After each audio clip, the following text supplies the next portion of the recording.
عازم ناس في مطعم سمك ومش عارف تختار ايه؟ تعال اقول لحضرتك تختار تشكيلة سمك حلو قوي.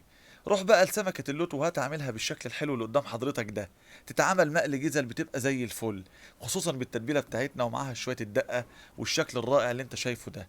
ومعانا طبعا السيبيا البلدي، بنروح برضو نعملها مقلية، دي الافضل. السيبيا يا جماعة بتبقى حلوة جدا في القلي. ونروح بقى لحاجة تانية وهي الايه؟ الجمبري. نعمله خلة، نعمله مشوي جريل، نعمله مسلوق، ولكن الافضل الجمبري البلدي طبعا الحجم الوسط اللي قدام حضرتك ده. تعمله مشوي خلة مع شوية خلطة مكعبات والصوص بتاعنا المميز. حبايبنا، اذكروا الله وصلوا على الحبيب النبي صلى الله عليه وسلم.